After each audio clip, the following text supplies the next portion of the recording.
Good morning money persons, welcome to ask money per show. మన ఈరోజు first question viewer తన name hide చేయమన్నారు, అందుకని తన నేమ్ హైడ్ చేసేస్తున్నాను. Hi Saina, I'm IT employee, age 28 years. I started investing in Tata Digital Fund and SBI Technology Fund since 2021 and 22 times. I'm currently sitting with 9% XRR and 13% XRR in these two funds respectively. My thinking that time was IT was a golden sector to invest and I don't think AA will become this much advanced in short time. My current equity allocation 40% in IT sector funds, 40% in small cap funds, 20% in mid cap and ELSS funds. Apart from this, I have invested in gold ETF currently worth around 15 lakhs, which is also my emergency fund.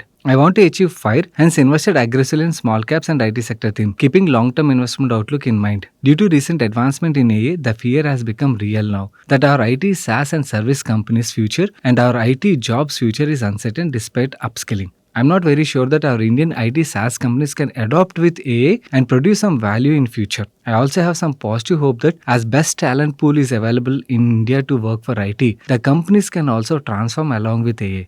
Should I stay invested in IT sector funds or should I move this investment in small cap or flexi cap funds? Is there any way to avoid taxation while moving the funds? Also in India, if IT sector gets hit, entire economy gets pain as well, as IT sector contributes to majority of the portion of GDP. So should I move these funds to gold ETF? Can you give your analysis about past IT cycles like Y2K, dot-com bubble or cloud etc.? How the IT sector reacted that time? Is it going to be the same for the AA cycle as well? Please give me your valuable opinion. Thanks a lot. చాలా important question అడిగారండి and right టైంలో right question అడిగారు. And మీ క్వశ్చన్లోనే there are 3-4 questions. ఒకటి, your allocation to IT funds. Okay, దీని answer సపరేట్గా ఉంటుంది. Second, our Indian IT companies అంటే టాలెంట్ పూల్ ఏదైతే అవైలబుల్గా ఉన్నదో దాంతో ప్రజెంట్ ఏ రిలేటెడ్గా ఎస్ డెఫినెట్లీ డిస్రప్షన్ అయితే ఉంటుంది. నో ఆ డిస్రప్షన్ నుంచి వాళ్ళు ఎంతవరకు సేఫ్ గార్డ్ అవ్వగలుగుతారు. అండ్ థర్డ్ పాయింట్, టాక్సేషన్ యాంగిల్లో అడిగారు. ఫోర్త్, ఒకవేళ ఐటీ జాబ్స్ మీద ఇంపాక్ట్ పడినట్టయితే మిగిలిన అదర్ సెక్టర్స్ మీద కూడా ఇంపాక్ట్ ఉంటుంది కాబట్టి is it better to move to gold ETF అని అడుగుతున్నారు. నా 4 క్వశ్చన్స్ ఒక్కొక్కటి స్టెప్ బై స్టెప్ ఆన్సర్ చేస్తాను.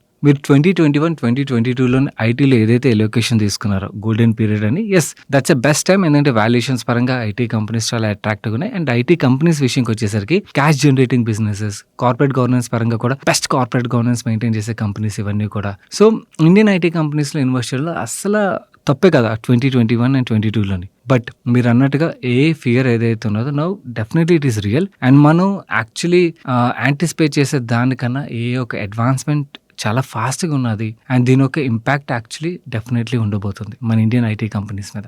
దీని యొక్క ఇంపాక్ట్ జాబ్స్ మీద ఎంత ఉంటుంది అన్నది అసెస్ చేయడం ఎట్ దిస్ మూమెంట్ కష్టం, కానీ స్టాక్స్ మీద ఎంత ఉంటుంది అన్నది మనం అసెస్ చేయగలుగుతాం. స్టాక్స్ మీద డెఫినెట్లీ ఉంటుంది. ఎందుకు స్టాక్స్ మీద ఉంటుందంటే because Indian IT companies currently ఒక డిఫికల్ట్ జంక్షన్లో స్టక్ అయిపోయి ఉన్నారు. ఓకే, లెట్స్ సే వాళ్ళు ఫ్యూచర్ టెక్ మీద ఇన్వెస్ట్ చేయాలనుకోండి, క్యాష్ బర్న్ చేయాలి కదా. నువ్వు క్యాష్ బర్న్ చేసినట్టయితే క్వార్టర్ వాళ్ళ గైడెన్స్లు క్వార్టర్ నెంబర్స్ మీద ఇంపాక్ట్ ఉంటుంది. నువ్వు ఆ ఇంపాక్ట్ స్టాక్ మార్కెట్ ఎలా తీసుకుంటుంది, వాళ్ళ మార్కెట్ క్యాప్ మీద ఎలా ఉంటుంది అన్న ఫియర్తోని మన ఐటీ కంపెనీస్ ఏదైతే ఫ్యూచర్ టెక్ మీద ఇన్వెస్ట్ చేయాలో ఇన్వెస్ట్ చేయట్లేదు యాజ్ ఆఫ్ నౌ. అయితే ఆ ఇన్వెస్ట్ చేయకపోవడం వల్ల దాని ఒక ఇంపాక్ట్ పడుతుంది కదా. నా ఫ్యూచర్ మీద ఇన్వెస్ట్ చేయకపోతే ప్రాబ్లం ఏంటి? ఓకే, దెన్ వాల్యుయేషన్ మల్టిపుల్స్ ఏవైతే currently Indian IT companies enjoy చేస్తున్నాయో ఆ మల్టిపుల్స్ మార్కెట్ ఇవ్వకపోవచ్చు. That is what we are seeing currently. As of now మన ఇండియన్ ఐటీ కంపెనీస్ మీద ఇంపాక్ట్ లేకపోయినా ఓకే, మన వాల్యుయేషన్ మల్టిపుల్స్ ని ఆ డీరేటింగ్ అన్నది చూస్తున్నాం. అండ్ ఈ డీరేటింగ్ కంటిన్యూ అయ్యే ఆస్కారం అయితే క్లియర్లీ ఉన్నది. సో ఐటీ ఫండ్స్ లో ఇన్వెస్ట్మెంట్ ఏదైతే ఉన్నదో ఓకే, ఏ రిలేటెడ్ డిస్ట్రప్షన్ అయితే రియల్ కాబట్టి దీని ఒక ఇంపాక్ట్ అయితే ఐటీ కంపెనీస్ మీద ఉండబోతుంది కాబట్టి సో ఐటీ ఫండ్స్ లోని ఐటీ స్టాక్స్ లోని ఇన్వెస్ట్మెంట్ హోల్డ్ చేయడం అనేది రైట్ డెసిషన్ అంటే నేను పర్సనల్ అయితే హోల్డ్ చేయను.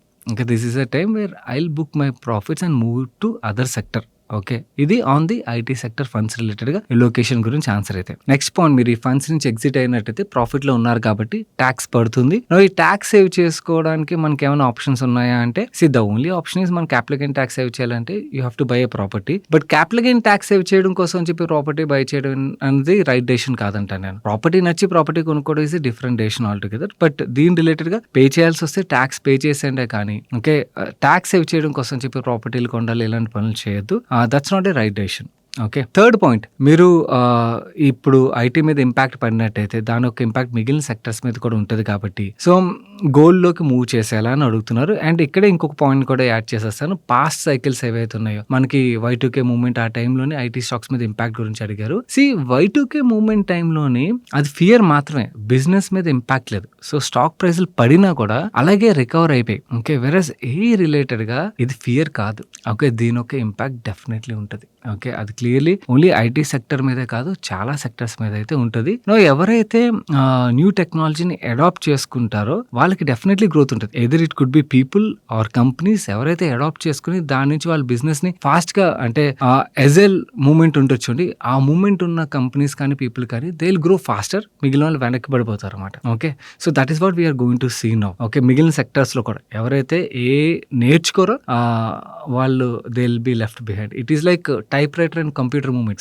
కంప్యూటర్స్ వచ్చినప్పుడు కొంతమంది కంప్యూటర్స్ నేర్చుకున్నారు. కొంతమంది నేర్చుకోకుండా టైప్ రైటర్‌లోనే ఉండిపోయారు. అలా ఉండిపోయిన వాళ్ళు అలాగే ఉండిపోయారు గ్రోత్ లేకుండా. ఎవరైతే ఆ కంప్యూటర్స్ రిలేటెడ్‌గా నేర్చుకున్నారో they have grown. They have become big. We have seen that era కదా. Similar thing I see same transition period now. Okay. ఎవరైతే రిలేటెడ్‌గా ఏ సెక్టర్‌లో ఉన్నా మీరు మిగిలిన వ్యూవర్స్ కూడా చెప్తున్నాను. మీరు ఏ సెక్టర్‌లో ఉన్నా, మీరు ఏ ఏజ్ బ్రాకెట్‌లో ఉన్నా రిలేటెడ్‌గా మీరు తెలుసుకోవాలి తప్పకుండా. దాన్ని ఇగ్నోర్ అయితే చేయొద్దు. ఇగ్నోర్ చేస్తే you are ignoring at your future cost. గుర్తుంచుకోండి. You will pay lot of cost in future for that. So ఎంతో కొంత మీ టైం తీసి related you have to learn and మీ ఇండస్ట్రీలో అది బెస్ట్ కేసులో ఎలా యూజ్ అవుతుంది అన్న దాని మీద కూడా బ్రెయిన్ పెట్టండి. ఓకే. అప్పుడు మీరున్న జాబ్‌లో కానీ, మీరున్న బిజినెస్‌లో కానీ మీ గ్రోత్ అన్నది ఉంటది. అండ్ మిగిలిన మీ కాంపిటీటర్స్ కన్నా కూడా మీరు గ్రో అవ్వగలుగుతారు.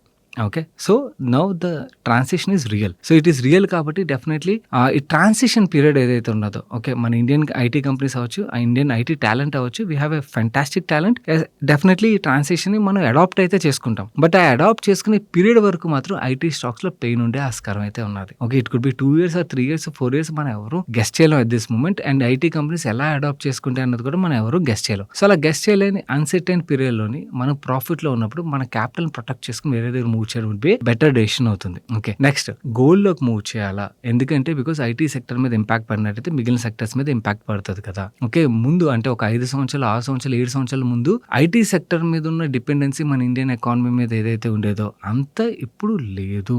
ఉన్నది ఇప్పుడు కూడా. I'm not saying no but it has come down substantially.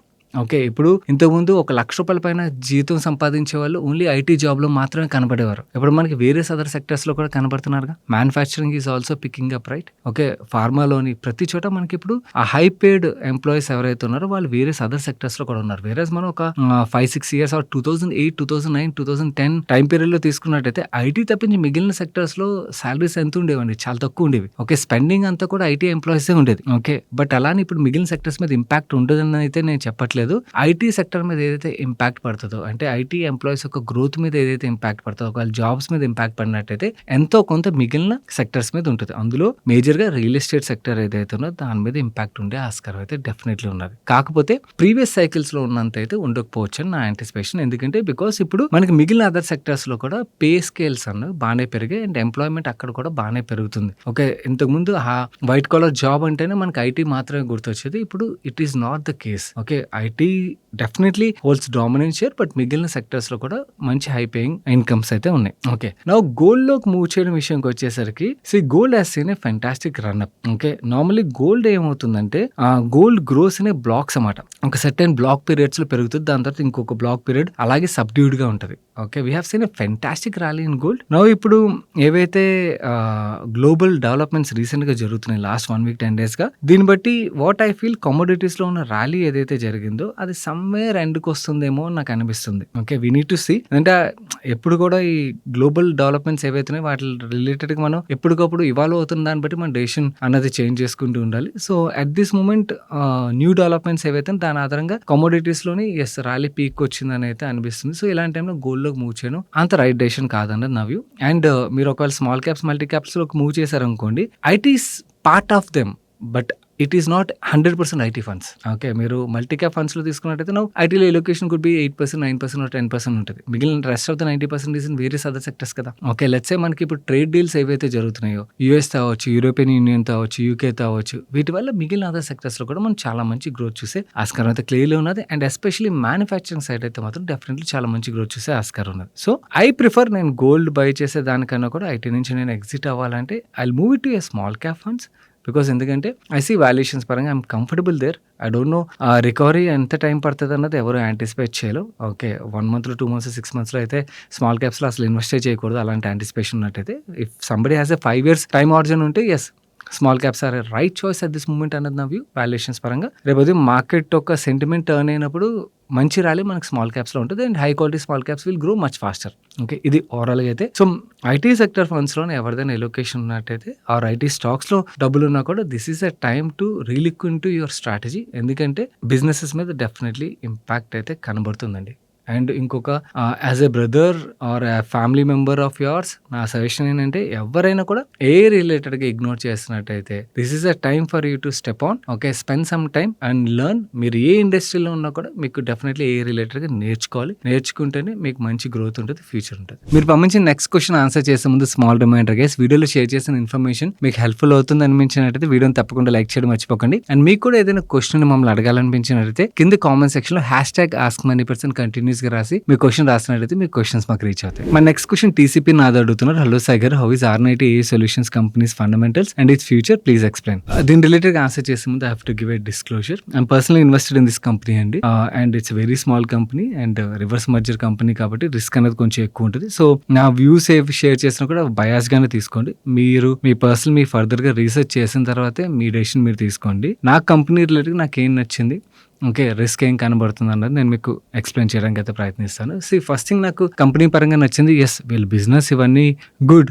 దానికన్నా ఐ లైక్ ద ప్రమోటర్ రాజా గారు ఎవరైతే ఉన్నారో ఏ పర్సనల్ మెటీమ్ నాకు చాలా ప్యాషనేట్ అనిపించారు అనమాట. So that is one of the reason for me investing. కాకపోతే ఒకటి, I see this investment as a high risk investment అన్నమాట. హై రిస్క్ హై రివార్డ్ కేటగిరీలో అయితే పెడతాను. సో రిస్క్ అనేది ఎక్కువగా ఉంటుంది ఎందుకంటే అగ్రెసివ్ ప్రమోటర్ అండ్ కొత్తగా ప్రయత్నిస్తున్నారు. సో అలా కొత్తగా ప్రయత్నించేటప్పుడు ఏమవుతుందంటే సక్సెస్ సాధించినప్పుడు బాగానే ఉంటుంది, బట్ అసలు బిజినెసెస్ లోని అసమానం సక్సెస్ రావాలని లేదు కదా, ఫెయిల్యూర్ వచ్చే ఛాన్సెస్ కూడా ఉంటాయి. కాబట్టి రిస్క్ అన్నది డెఫినెట్లీ ఉన్నది, అందులో డౌటే లేదు. నో వీళ్ళు బిజినెస్ విషయంకి వచ్చేసరికి వీళ్ళు ఏం చేస్తారంటే, మీరు ఒకవేళ హైదరాబాద్ లో ఉన్నారనుకోండి, జిహెచ్ఎంసీ స్టాఫ్ మీ ఏరియాలో క్లీన్ చేసినప్పుడు వాళ్ళు ఫోన్ లోని అటెండెన్స్ వేస్తుంటారు. ఓకే, ఆ అటెండెన్స్ వేసేది వీళ్ళ సిస్టమ్ అన్నమాట. ఫేషియల్ రికగ్నైజేషన్ సిస్టమ్ వీళ్ళు ప్రొవైడ్ చేస్తారు. ఇది తెలంగాణలో కాదు, AP state government, UP, Bihar, Assam, Goa, Odisha ఈ స్టేట్స్ లోని facial recognition system related solutions అయితే వీళ్ళు ప్రొవైడ్ చేస్తారు. ఇది ఓన్లీ ఈ సర్వీసెస్ వీళ్ళు మున్సిపల్ డిపార్ట్మెంట్ మాత్రమే ప్రొవైడ్ చేయరు. డిఎస్సీస్ ఉన్నారు కదా, డిఎస్సీస్ వాళ్ళు యూజ్ చేసే అటెండెన్స్ సిస్టమ్, మీరు ఒకవేళ వ్యూవర్స్ లో ఎవరనుకో డిఎస్సీ ఉన్నట్టయితే మీరు యూజ్ చేసే అటెండెన్స్ సిస్టమ్ ఏదైతే ఉన్నదో అది కూడా డెవలప్ చేస్తుంది R90 వాళ్ళు అన్నమాట. స్టేట్ గవర్నమెంట్స్ ఏంటంటే రోజు రోజుకి they have realize technology implementation అనేది చాలా ఇంపార్టెంట్ అండి. దానివల్ల సిస్టమ్స్ ప్రాపర్ గా ఇంప్లిమెంట్ చేయొచ్చు, కాస్ట్ సబ్స్టాన్షియలీ రెడ్యూస్ చేయొచ్చు. సో దానివల్ల ఈ టెక్ ఇంప్లిమెంటేషన్ అనేది వేరియస్ డిపార్ట్మెంట్లు అయితే చేస్తున్నారు. మనకి ఈవెన్ పెన్షన్ ఇవన్నీ కూడా ప్రొవైడ్ చేస్తాయి చూడండి స్టేట్ గవర్నమెంట్స్, అక్కడ కూడా మీకు ఫేషియల్ రికగ్నైజేషన్ సిస్టమ్ అయితే వాడుతున్నారు. ఈవెన్ మనకి టెంపుల్స్ లో కూడా రీసెంట్ టైమ్ లో వాడుతున్నారు. ఓకే, వీళ్ళవి అక్కడ లేవు, బట్ అక్కడ కూడా ఆపర్చునిటీ ఉన్నది. సో ప్రతి దగ్గర ఆపర్చునిటీ అయితే ఉన్నదన్నమాట. ఇలా వేరే స్టేట్ గవర్నమెంట్స్ ఇప్పుడు కరెంట్లీ నేను మీకు చెప్పిన ఆ స్టేట్ గవర్నమెంట్స్ కి వీళ్ళు సర్వీసెస్ అయితే ప్రొవైడ్ చేస్తున్నారు, but they can expand to other states as well. ఎందుకంటే ఇక్కడ ఏదైతే సక్సెస్ ఉన్నదో దాన్ని వేరే స్టేట్స్ కూడా తీసుకెళ్లి చూపించి వీళ్ళ ప్రొడక్ట్ ని అక్కడ ఇంప్లిమెంట్ చేయించవచ్చు. వీళ్ళ రెవెన్యూ అంతా కూడా యూస్ కేస్ బేసిస్ లో ఉంటుంది మోస్ట్లీ. సో ఎన్నిసార్లు వీళ్ళ ప్రొడక్ట్ యూస్ చేస్తే అంత రెవెన్యూ అయితే ఈచ్ ప్రొడక్ట్ బట్టి ఉంటుంది. ఒకసారి 1 paisa, 2 paisa, 10 paisa, it depends on state government వాళ్ళు ఏదైతే టైఅప్ అవుతారో ఆ టైఅప్ బట్టి అండ్ ఎంత ఎక్కువ యూసేజ్ ఉంటుందో దాన్ని బట్టి అయితే వస్తుంటుంది అనమాట.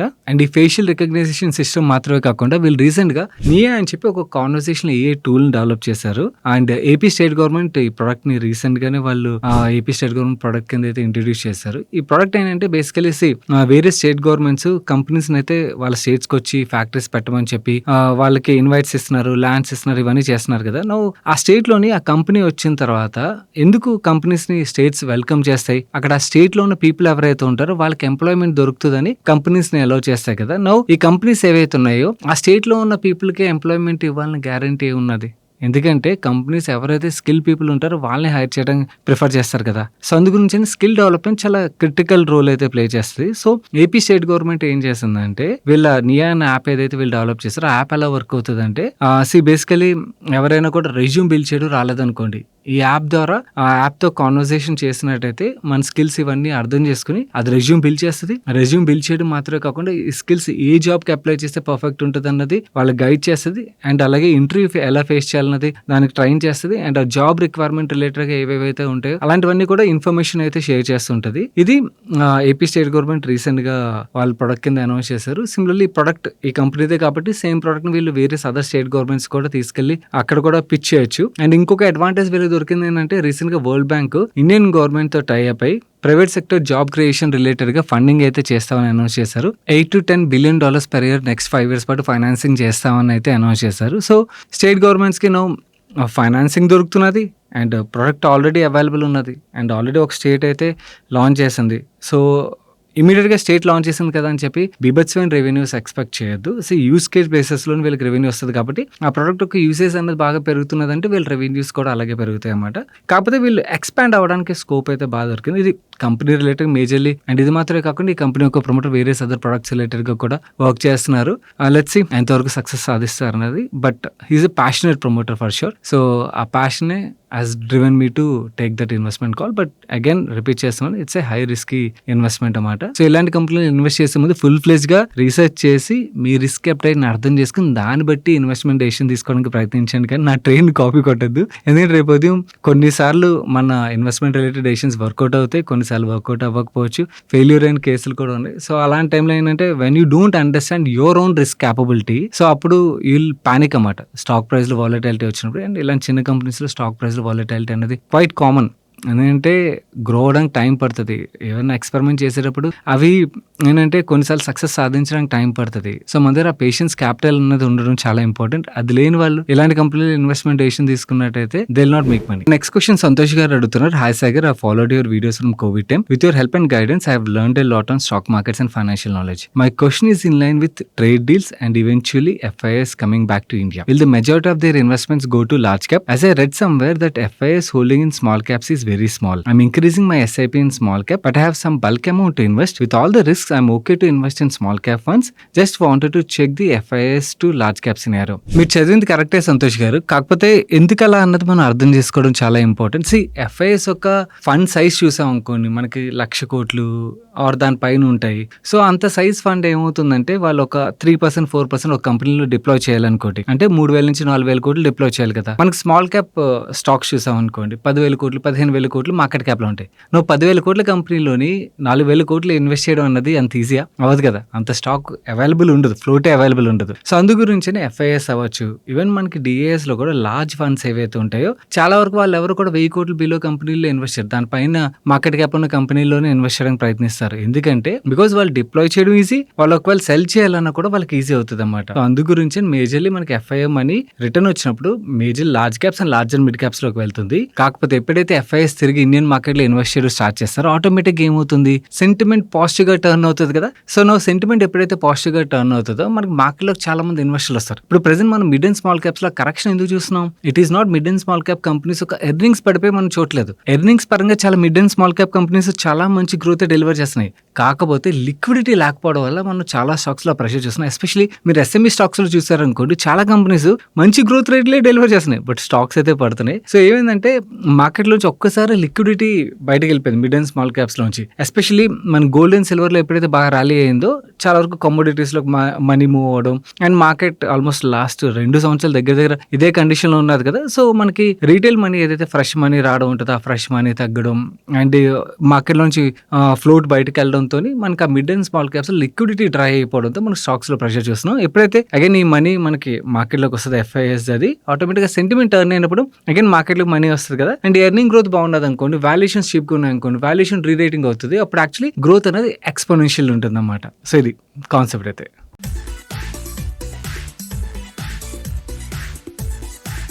నవ్వు సండే ఫండే సజెషన్ విషయంకి వచ్చేసరికి యాక్చువల్లీ చాలా ఆప్షన్స్ అయితే మేము ముందున్నాయి. కొత్త సినిమాలు చాలా వచ్చేసాయి. నారి నారి నడుమురారి, ఎవరైనా థియేటర్లో మిస్ అయినట్టయితే good movie to watch. And cricket match ఉన్నది. బట్ ఇవన్నీ చూసేసి అంటే మన పాపులర్ సంక్రాంతి మూవీస్ అన్ని చూసేసినట్టయితే there is one underrated movie.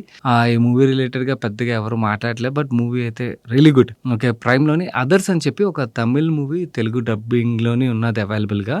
Good thriller to watch. మన నెక్స్ట్ క్వశ్చన్ మానస గారు అడుగుతున్నారు, మీరు చెప్పిన తర్వాత స్మాల్ క్యాప్ ఇండెక్స్లో ఉన్న ఆపర్చునిటీ అర్థమైంది, కానీ with all global financial pressure and unsettled conditions which may effect for long term, is it not risky bet to invest in small caps? See, ఒకటి మీరు గుర్తుంచుకోవాల్సిన విషయం ఏంటంటే ఈక్విటీ మార్కెట్స్, స్మాల్ క్యాప్ పక్కన పెట్టండి, ఏదైనా కూడా మనకి equity markets are actually proactive, not reactive. Okay, so మీరు అన్సర్టన్ కండిషన్స్ గురించి మాట్లాడుతున్నారు కదా, ఈ అన్సర్టనిటీ ఉన్నంత కాలమే మీకు reasonable valuations or cheap valuations stocks దొరుకుతాయి. అదే సర్టనిటీ కనబడుతుంది అనుకోండి, ఆర్ సర్టనిటీ స్టేజ్కి వచ్చేసాం అనుకోండి, సర్టనిటీ కనబడుతున్నప్పటికీ మనకు మార్కెట్స్ రికవర్ అయిపోతుంది దానికన్నా ముందే. అండ్ సర్టనిటీ స్టేజ్కి వచ్చేసాం అనుకోండి, అప్పటికి ఎక్స్పెన్సివ్ జోన్ కూడా వెళ్ళిపోతాయి అన్నమాట. మీరు కోవిడ్ సినారియో తీసుకోండి, కోవిడ్ బాగా స్ప్రెడ్ అవుతుంది టైంలో మనకు మార్కెట్స్ పడ్డాయి, అవునా? దాని తర్వాత కోవిడ్ ని కంట్రోల్ చేయడం గవర్నమెంట్స్ యాక్షన్స్ తీసుకునే టైంలో అప్పటికి ఇంకా మనకి వ్యాక్సిన్ రిలేటెడ్ క్లారిటీ రాలేదు, అప్పటికే మార్కెట్స్ పెరిగిపోవడం స్టార్ట్ అయ్యాయి. అండ్ ఎప్పుడైతే వ్యాక్సిన్ వచ్చిందో ఆ టైం మార్కెట్స్ ఆల్రెడీ మంచి ర్యాలీ కూడా అయింది, అవునా? సో ఎప్పుడు కూడా మనకి valuations cheap or attractive zone లో ఉండేది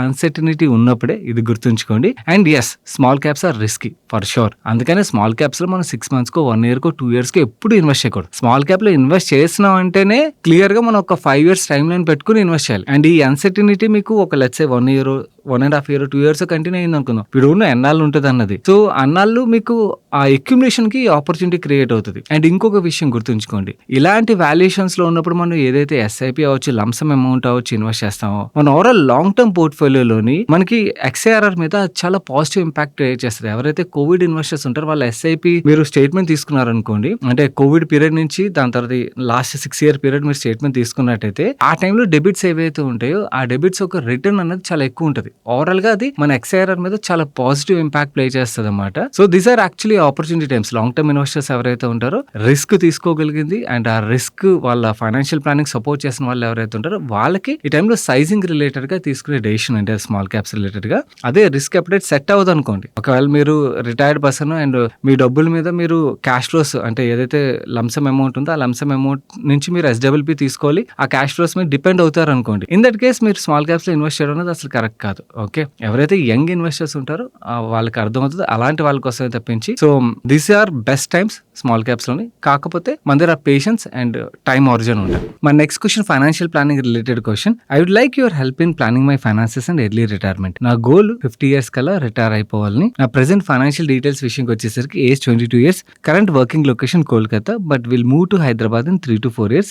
post marriage till retirement Hyderabad లోనే ఉంటాను అండ్ రిటైర్మెంట్ హోమ్ టౌన్ లోని గడపాలనుకుంటున్నాను. And present CTC 24 lakhs per annum, fixed 17 lakhs వస్తుంది, in hand 1.2 lakhs per month వస్తుంది, variable 4 to 4.5 lakhs per annum ఉన్నది, growth 10% expected variable pay related గా. అండ్ ఫిక్స్డ్ పే రిలేటెడ్ గా 6 to 8% గ్రోత్ అయితే anticipate చేస్తున్నాను. PF కోసం every year 1 lakh per annum employee and employer contribution అయితే వెళ్తుంది. Parents are not financially dependent on me and own house అయితే home town లో ఉన్నది, ఇంకేవి ఇన్హెరిటెడ్ ప్రాపర్టీస్ అయితే లేవు. కరెంట్ సేవింగ్స్ విషయంకి వచ్చేసరికి స్టాక్స్ లో 2 lakhs ఇన్వెస్ట్ చేశాను, మ్యూచువల్ ఫండ్స్ లో 3 lakhs ఇన్వెస్ట్ చేశాను, నిపాన్ లార్జ్ క్యాప్ ఫండ్ లో 1.5 lakh, కాన్ మిడ్ క్యాప్ లో 75,000, కాన్ స్మాల్ క్యాప్ లో 75,000. మంత్లీ ఖర్చుల విషయంకి వచ్చేసరికి 30,000 రూపాయలు అవుతున్నాయి. అండ్ పెళ్లి తర్వాత ఈ ఖర్చులు అయితే పెరగనున్నాయి. హెల్త్ ఇన్సూరెన్స్ కి 30,000 రూపాయలు నేను ప్రీమియం కడుతున్నాను, టర్మ్ ఇన్సూరెన్స్ కి 20,000 ప్రీమియం పే చేస్తున్నాను. ఇన్వెస్ట్మెంట్ ప్లాన్ విషయంకి వచ్చేసరికి SIP నెలకి 50,000 రూపాయలు అయితే చేద్దాం అనుకున్నాను. యాన్యువల్ స్టెప్అప్ 6 to 8% అయితే చేద్దాం అనుకున్నాను. ఫండ్స్ ఆయన సెలెక్ట్ చేసిన ఫండ్స్ రిలేటెడ్ ఇన్ఫర్మేషన్ రాశారు. ఎమర్జెన్సీ ఫండ్ 5 లక్షల రూపాయలు మెయింటైన్ చేద్దాం అనుకున్నాను. అండ్ వేరియబుల్ పే ఏదైతే ఉందో దాంట్లో 50% స్టాక్స్ కొందాం అనుకున్నాను అండ్ ఇంకో 50% స్మాల్ క్యాప్ ఫండ్స్ లో ఇన్వెస్ట్ చేద్దాం అనుకున్నాను. అండ్ స్టాక్స్ విషయంకి వచ్చేసరికి 12% రిటర్న్ ఎక్స్పెక్ట్ చేస్తున్నాను. I actively track stocks quarterly basis, fundamental analysis అయితే చేస్తాను.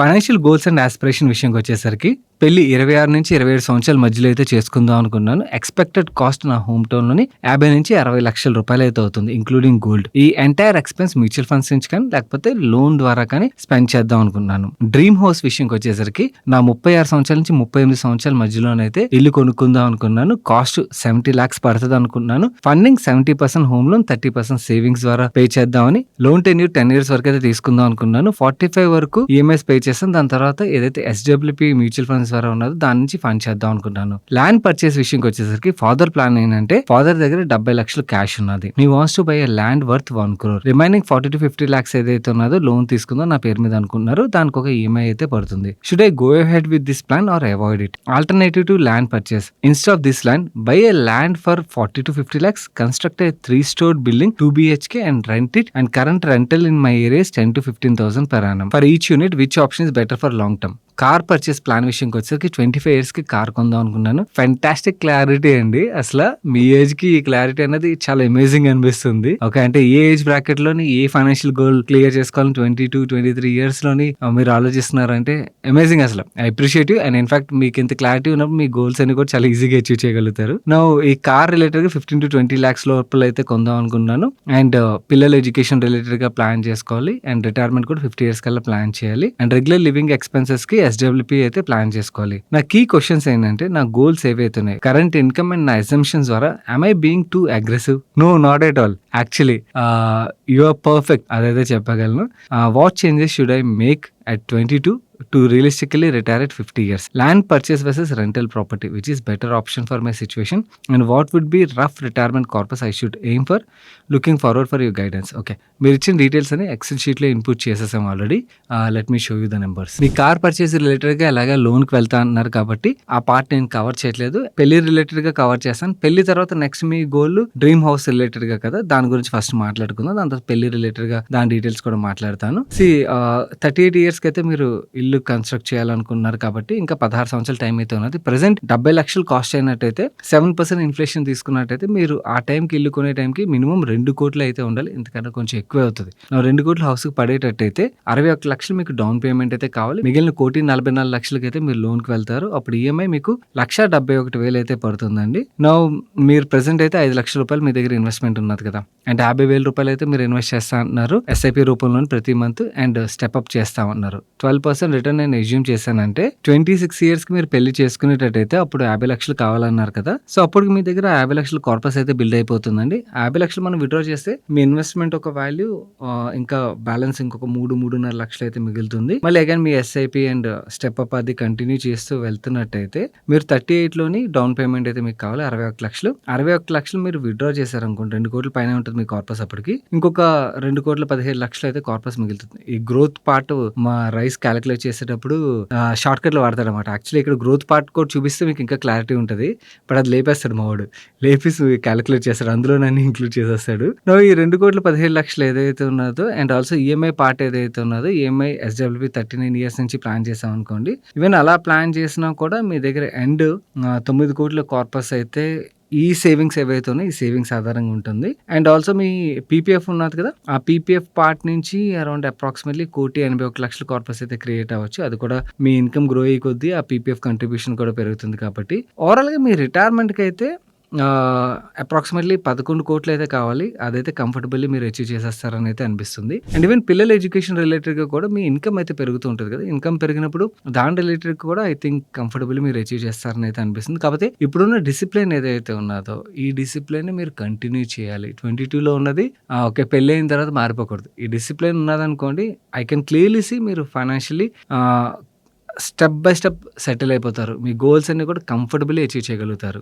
అండ్ ఇంకోటి, మీ ఫాదర్ ఏదైతే ల్యాండ్ పర్చేస్ రిలేటెడ్ ప్లాన్ ఉన్నదో, 1 కోటి రూపాయలు ల్యాండ్ పర్చేస్ చేసే దానికన్నా కూడా మీరు అన్నారు చూడండి, ఓకే తక్కువలో ల్యాండ్ కొని రెంట్కి ఇచ్చే ప్లాన్ ఏదైతే ఉన్నదో that looks much better option for me. So ఓవరాల్గా ఇది మీ పర్సనల్ ఫైనాన్స్ రిలేటెడ్గా. అండ్ ఈ షీట్ ఏదైతే ఉన్నదో will share it with you. మన టెలిగ్రామ్ ఛానల్ షేర్ చేస్తాను, అక్కడ నుంచి you can also go through it. All the best. మన నెక్స్ట్ క్వశ్చన్ అభినయ్ అడుగుతున్నారు. Hi Sagar, can you do video on best small cap and mid cap mutual funds to invest in 2026? Recent గానే research work అయితే నాది complete అయిందండి. Exclusive video కావాలంటే video share చేస్తాను. దానికన్నా అంటే వీడియో రావడానికి ఒక లేట్ అయినట్టయితే మీరు కూడా స్టడీ చేయడానికి I give you few names, వాటిని స్టడీ చేయడానికి అయితే ప్రయత్నించండి. సేమ్ రిస్క్ రివార్డ్ ఆధారంగా చూసినట్టయితే మనకి స్మాల్ క్యాప్ కేటగిరీలో చూస్తే మనకి Mirae asset small cap, DSP small cap, Invesco small cap, Bandhan small cap, Mahindra small cap, Quantum small cap, not Quant small cap, Quantum small cap కూడా బాగానే అనిపిస్తున్నాయి. ఒకసారి స్టడీ చేయడానికి అయితే ప్రయత్నించండి. మిడ్ క్యాప్ విషయంకి వచ్చరికి HDFC mid cap, Tata mid cap, Nippon growth fund, WhiteOak mid cap fund ఇవన్నీ కూడా బాగానే అనిపిస్తున్నాయి. ఇంకా బెటర్ ఫండ్స్ ఇంకా చాలానే ఉన్నాయి. But I'm giving you few names to study. Okay, మీ అంతటా మీరు స్టడీ చేయడానికి ప్రయత్నించండి. యాజ్ ఎ టీమ్ మీకు ఒకవేళ ఎందుకు ఏ ఫండ్ ఎలా సెలెక్ట్ చేసుకోవాలి, వాటిలో ఉన్న మనకి బెస్ట్ ఏంటి, వర్స్ట్ అంటే మనం ఎలాంటి ఫండ్స్ ని అవాయిడ్ చేయాలి, ఇలా మిడ్ అండ్ స్మాల్ క్యాప్ లో ఎక్స్క్లూజివ్ వీడియో కావాలని చెప్పండి, వీడియో తీసుకురావడానికి ప్రయత్నిస్తాను. ఈ లోపల మీకు ఫ్యూ నేమ్స్ అయితే ఇచ్చాను, వీటిని స్టడీ చేయడానికి అయితే ప్రయత్నించండి. మన నెక్స్ట్ క్వశ్చన్ నవీన్ గారు అడుగుతున్నారు. Learn that Megasoft or Sigma advance system stock don't have sales and speculative counter run by management. Please check and educate subscribers. See Megasoft related గా ఏవైతే M&As జరుగుతున్నాయో I been tracking this. See కొంచెం information అయితే share చేయగలను. వీళ్ళు actually ఒక land వీళ్ళది hitech city ఏరియాలోని ఉండేదన్నమాట. ఆ ల్యాండ్ వీళ్ళు అమ్మేశాక వీళ్ళకి డబ్బులు అయితే వచ్చాయి. ఆ డబ్బులు వచ్చిన తర్వాత మేనేజ్మెంట్ ఏం డిసైడ్ అయ్యారు అంటే దీంతో ఏదైనా బిజినెస్ స్టార్ట్ చేద్దాం డిసైడ్ అయ్యి నా డిఫెన్స్ రిలేటెడ్ గా మంచి భూమి ఉన్నది కాబట్టి డిఫెన్స్ బిజినెస్ లోకి ఎంటర్ అవ్వాలని చెప్పి ఆల్రెడీ ఎగ్జిస్టింగ్ ప్లేయర్ అయిన దామోదర్ రెడ్డి గారు అని ప్రమోటర్ అనమాట. సిగ్మా అడ్వాన్స్ సిస్టమ్స్ అన్న కంపెనీ ఏదైతే ఉన్నదో దాన్ని ఎక్వైర్ చేశారు.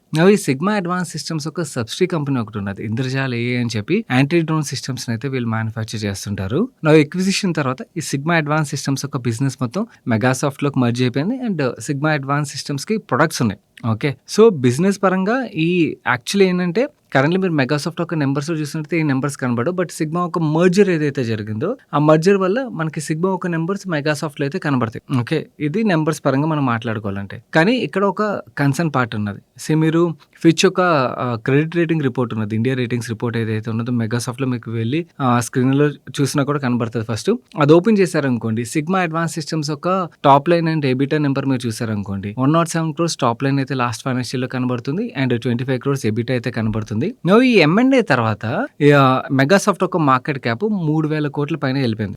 ఈ 3,000 కోట్ల మార్కెట్ క్యాప్ బట్టి మనం ఈవీ ఎబిటా మల్టిపుల్ తీసుకున్నట్టయితే 129 టైమ్స్ అయితే వస్తుంది. సో 129 ఈవీ ఎబిటా మల్టిపుల్ అంటే మన మిగిలిన డిఫెన్స్ కంపెనీస్ అన్ని కూడా చాలా చాలా దీంతో కంపేర్ చేస్తే చీప్ గా కనబడుతున్నాయి. ఆల్రెడీ ఎగ్జిస్టింగ్ ప్లేయర్స్ మార్కెట్ లో వాళ్ళ ఒక ట్రాక్ కూడా మనకు తెలుసు. ఇవన్నీ ఉన్న కంపెనీస్ మనకి చీప్ గా కనబడుతున్నప్పుడు why should we pay expensive valuation to a company?